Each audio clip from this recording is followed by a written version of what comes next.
So in Scream 7, we are brought back to Nev, and Gail doesn't enter until like a little bit longer into the movie. It starts off pretty nice in Scream 7. Oh, wait, I forgot to mention. Welcome back.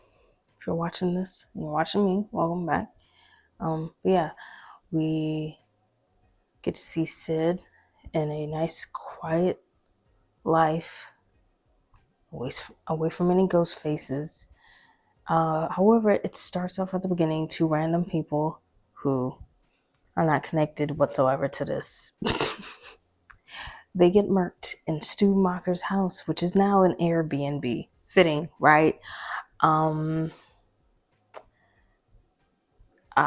I was kind of hopeful from that. And then, yeah, like it just kind of went downhill after that. Because, for starters, I'll talk about the negatives. One, super gory, like more than Scream is usually. Two, the ghost faces had no real legit motive. One of them was like, "You abandoned ship. I followed you and you're teaching in the book, and like now you're not doing it." Still not gonna freeze him, but okay. The AI. Oh my god, I was so disappointed when I found out that they like used AI, or at least used it as much as they did. It's like your Scream. Act like it, but it was so much AI. I was like, this is the best you could do. The psychiatric like nurse doctor person, we saw him in one scene. Honestly, when he popped back up again after the reveal, I forgot he was even in the movie. The other ghost face, her neighbor, the mom, she kills her own son. Very, very like graphic and like gory too. It's like, dang, she killed him like he was a complete and total stranger. It was past personal. It was grotesque. But like the things I liked, Sid owning a coffee shop, Sid still being a badass after so many years. The fact that she had a safe room, and like you could leave out of the safe room and walk in between the walls sideways. I like that. Um, I didn't like that they didn't utilize Gail as much. And Mindy and Chad were back, although very much underutilized. Her daughter has two friends, well, more than two friends, but we don't form a relationship with them, so I didn't really care about them. Um, and then her Tatum, Sid's daughter, her boyfriend, Computer Wiz, is it's almost like it's pointing at like he's the suspect, or questionable, but then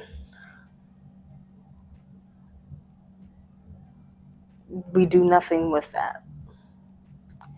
Um, Gail pushes the envelope as per usual. Um,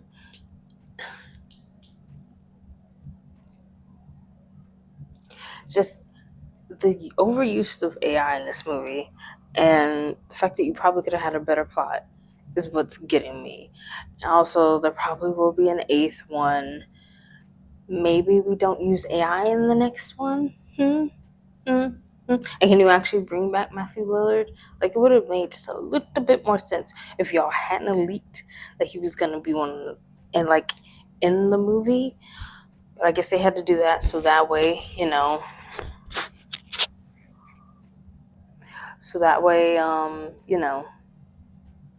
it would get people to come to the theaters. And also, I don't like that they mentioned New York like every couple of minutes, but like Sam and Tara's name not mentioned once. Um, I don't like how they did Melissa, and I don't like how they did Jenna Ortega. I don't like it at all. It would have been so much better if they hadn't fired Melissa and if they hadn't used AI. Very much disappointed. Very much disappointed. Like if you were to like actually like score this movie, or if I were to score this movie, I'd probably give like a 5 out of 10. It was a little bit suspenseful where it needed to be suspenseful. But overall, very much disappointed. If I rewatch it like later, it might grow on me, but it's not gonna grow on me like uh, Scream 4 or Scream 3. Like those two grew on me, but this one is just downright like kind of terrible. It was super gory, more than Scream usually is. So it's like they just closed their eyes off from like how Scream usually is with their kills and said we're gonna do something completely different that nobody will really like. So anyways, if you want to go see Scream 7, go right ahead. If you're new to the game, this is the first one you're seeing, I don't want you to get a bad taste in your mouth, so maybe don't see this one. But if you're like you don't care, then go see it. Anyways, that is my review for Scream 7. I was slightly anticipated for it, but then I realized how disappointed I was going to be when Melissa and Jenny Ortega weren't in it. So yeah,